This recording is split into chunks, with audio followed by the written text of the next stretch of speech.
Mapema leo Alhamisi ya Aprili 17 mwaka wa 2025. Moja ya taarifa ambayo imechukua nafasi kubwa sana ambayo imesambaa katika mitandao ya kijamii na vyombo mbalimbali vya habari ni kuhusiana na taarifa inayohusu chama kikuu cha upinzani hapa nchini kwa maana ya Chama cha Demokrasia na Maendeleo Chadema. Na taarifa hiyo ni sio nyingine, ni ile ambayo inamhusisha aliyekuwa makamu mwenyekiti wa chama hicho kwa upande wa Zanzibar, Saidi Issa Mohamed, ambaye yeye pamoja na wenzake watatu wamefungua kesi namba 8323 ya mwaka 2025 dhidi ya Chama cha Demokrasia na Maendeleo Chadema, na kubwa wanaiomba mahakama kutoa amri ya kusimamisha shughuli zote za kisiasa zinazoendelea ndani ya chama hicho hadi hapo kesi yao itakaposikilizwa na kutolewa maamuzi. Sasa taarifa rasmi ni kwamba inaelezwa kuwa kesi hiyo iliyofunguliwa kwenye Mahakama Kuu ya Tanzania masjala ndogo ya Dar es Salaam imeitwa leo Alhamisi Aprili 17, 2025 na chini ya Jaji Hamidu Mwanga. Na katika hatua nyingine, baadhi ya wajumbe wa baraza la wadhamini pia wa chama hicho wamefungua kesi dhidi ya chama chao wakidai kuwa katika utekelezaji wa shughuli mbalimbali za chama Zanzibar imekuwa ikitengwa. Sasa pamoja na hilo tulizungumza na kwa njia ya simu na wakili wa waleta maombi ili kujua, na tulizungumza naye kwa njia ya simu akiwa kule visiwani Zanzibar. Wakati huo tunazungumza naye ili kujua nini hasa msingi wa shauri lenyewe na madai yao yake ya hawa wateja wake ni yapi. Mheshimiwa wakili msomi. Naam, hali yako mkuu?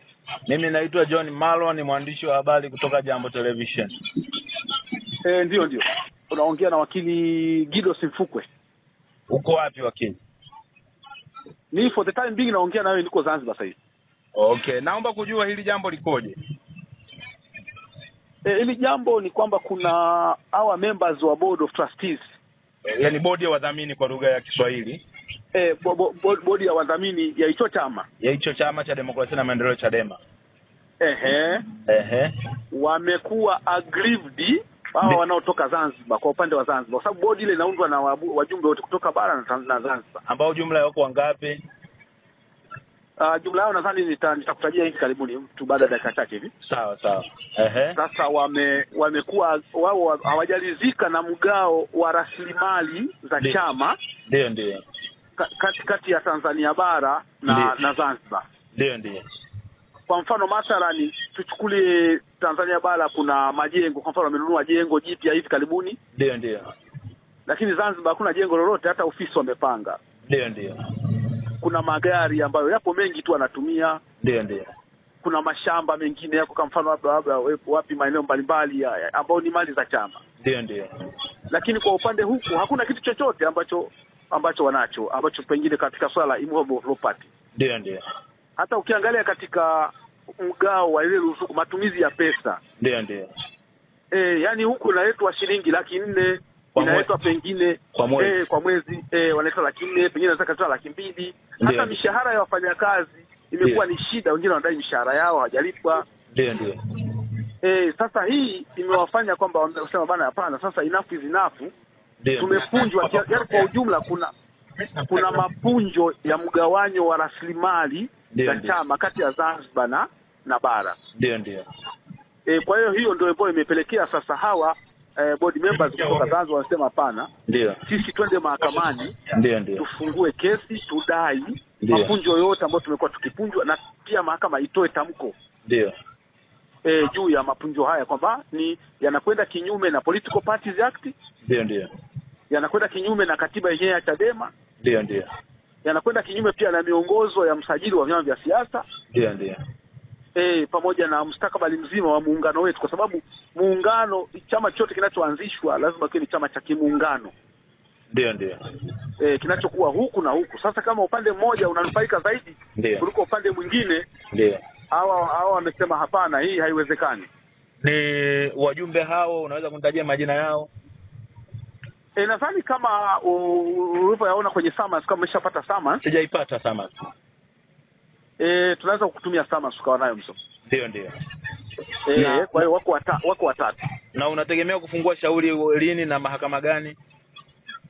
Shauri limeshafunguliwa na summons imeshatoka. Hivi naongea na wewe. Ndio. Kesi inatajwa kesho asubuhi Mahakama Kuu Kanda ya Dar es Salaam. Mahakama Kuu Kanda ya Dar es Salaam. Na iko mbele ya Mheshimiwa Jaji Mwanga. Wewe utakuwepo? Tunaendelea na logistics za kimahakama tuone, kwa sababu liko Zanzibar hapa ni karibu tu, kwa hiyo tutajua kuangalia jinsi itakapokuwa ili kwa sababu kesho ni mention. Ndio. Ndio hivyo kaka.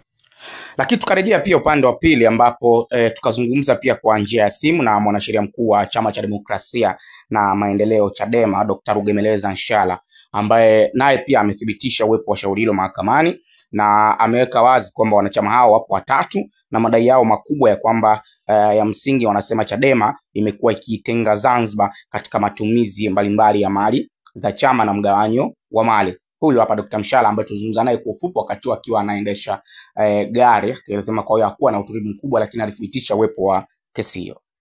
Salama kijana wako hapa bwana Raidhani wa Jambo TV. Pole kwa kukusumbua asubuhi. Ndio. Sasa kuna jambo moja naona linasambaa sana asubuhi hii. Ndio, lipi tena hilo? Inaonekana kwamba chama chenu kimeshtakiwa. Na kwamba mmeitwa mahakama kuu asubuhi ya leo. Ndio. Kuna uhalisia wote? Ndio wametushtaki au kuna wanachama wametushtaki tu. Madai yao hasa ni yapi? Wanasema tunagawanya mali vibaya, kwamba tunapendelea bara atupeleke mali sawa sawa Zanzibar. Okay, ni wako wangapi hao sasa? Washtaki wako watatu tu. Wako watatu. Ya, sasa nilipokuwa niko barabarani siwezi endesha gari. Imepangwa saa ngapi sasa leo? Saa tatu. Asante. Jambo TV ambayo inaendelea kufuatilia shauri hili kwa undani na itakuja na taarifa zaidi kuhusiana na kile ambacho kitakachojiri katika Mahakama Kuu ya Tanzania, masjala ndogo ya Dar es Salaam.